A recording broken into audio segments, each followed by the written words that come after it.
Hey guys, and welcome to my update 15 review video.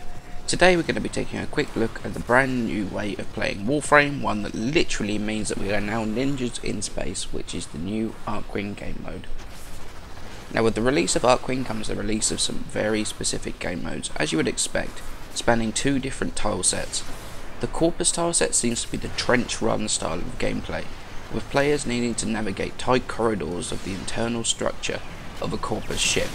This tile set is fast, fun and very unforgiving, since straying even slightly too close to the edge can result in a lot of damage or a loss in momentum. Now the two game modes that are currently using the Corpus Trench Run tile set are Exterminate and Sabotage.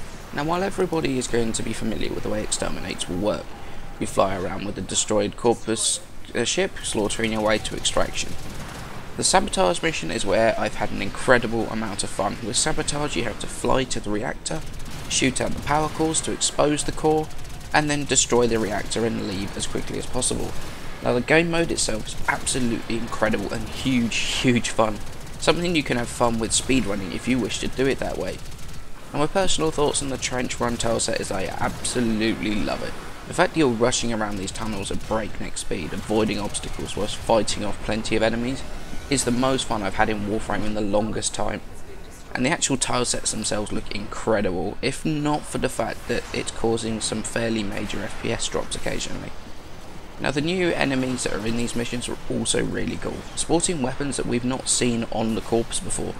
Things like the Quanta and the Penta, which is a great use of previously unused Corpus technology that the Tenno had, but for some reason the Corpus never actually used. Now moving on to the second of the two tile sets, which is the Free Space mod tile set, or what I feel looks more like is a Grineer mining colony tile set. Now this tile set is very open, takes place outdoors, not flying around a ship at breakneck speed, but in space itself, avoiding asteroids and destroyed ship carcasses. Now again, there are two modes for this tile set, which is Exterminate and Interception. Now everyone's going to be fairly familiar with the concept of interception and how it works when you're on board a ship. However, it's ever so slightly different in interception in space. There are still 4 points which require your presence to be captured, however the enemy do not have to try and hack consoles to be able to take the zone. If they have a red bubble around them, that means they are trying to take the point. Now the point itself will also have a red bubble, and there will often be a little link between the bubble at the point and the capturing unit, meaning it shouldn't be too difficult to be able to pinpoint the guy capturing and stop him. Now the capture time on the enemy units is something in the region of about 20 seconds as it stands from this video when it comes out. However, this may change in the future as the game mode is balanced. As you can see from the gameplay in the background, I'm using the Odinata Archwing, which is the first one you get from completing the Archwing quest. I will be doing a more in-depth look at the Archwings and the weapons in the future as I pick up the mods needed for it. However, for this video I'm just going to do a quick rundown of its abilities. Now Odinata's first ability is called Energy Shell. When cast, this calls up an energy shield that will block any fire coming at you from your direct front, much in the way the shield on Vault works. It has no HP and instead runs on duration, meaning that all the damage incoming from the front will be completely blocked. Be aware though that enemies to your side and rear, or even because of Archwing, above and below, but it will bypass the shield, so directing it towards where the majority of the incoming fire is probably going to be the best use of the shield. The Odinata's second ability is called Disarray. When cast, the Archwing fires out flares, confusing the guidance systems of incoming missiles that some of the higher level Grineer units have, such as the Hellion units. This ability works a lot like the way flares work on modern day military jets, in the way that it uses the flare to disrupt guidance systems of incoming missiles, in the hope that it's going to lose lock on you. And this is going to be fairly unused at lower level, however when those missiles start flying they do a lot of damage. So this ability is going to be hugely useful for trying to mitigate some of the incoming fire. The third ability is called Seeking Fire. When cast, the Archwing is going to fire out a whole bunch of missiles at the enemy, with the max amount of missiles being 8 at maximum level. These missiles are going to lock on and home into the target, dealing a decent amount of damage with it appearing to be mostly blast, as kind of expected.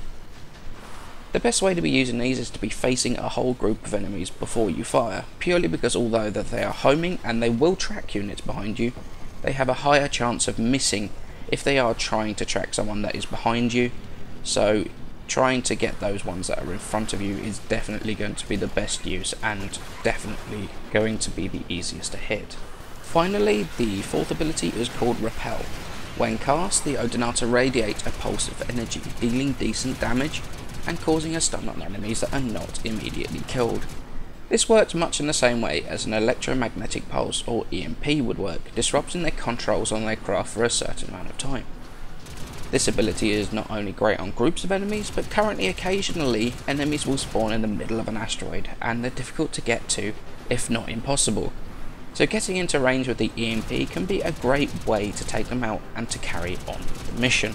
We've had a look at some of the gameplay, we've had a look at the Archwing itself, we've had a look at some of the game modes. Let's have a look at actually getting the most out of your Archwing by modding your frame.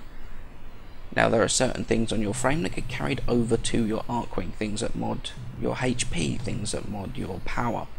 However, ones that affect abilities, things like continuity or streamline, do not get carried over. So are not much point putting actually onto the frame itself.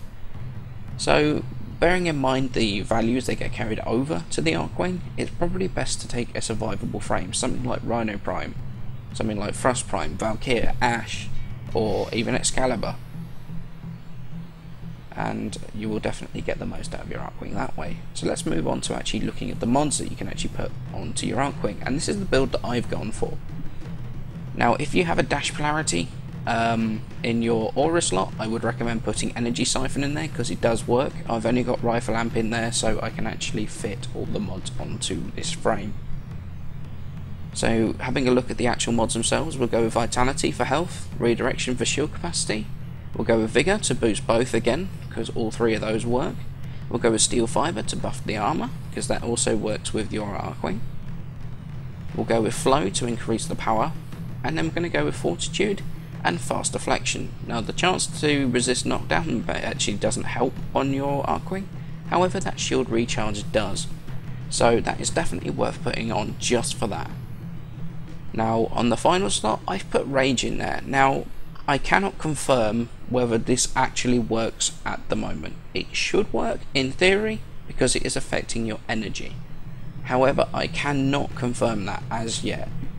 Once I have worked out whether that is working, I will put it in the comments, or I will annotate the video just to say whether this is working or not.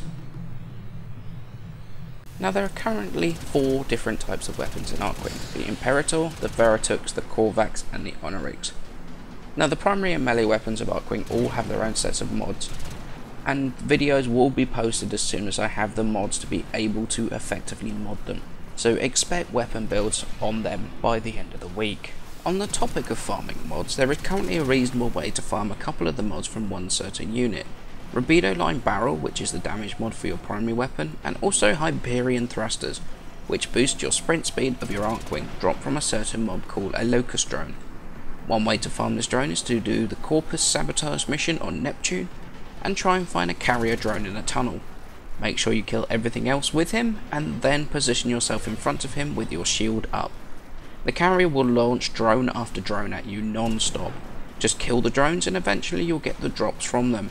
Now I appreciate that this isn't the most exciting way of farming in the world, but it's definitely the most effective, especially given the low drop rate of Archwing mods at the moment. This technique isn't going to get you mods quickly, but at least it's going to be quicker than it would be any other way you try. Okay, so I can hear you all asking, how do I start this Archwing quest and how do I manage to get mine? So what you do is once you're on your Lizette, you go over to the codex over here, you open up the codex, and then you go onto the top here where it says quests, and then on the top left you've got Archwing. Now I'm not going to go into the Archwing, there is a button down the bottom that says start quest.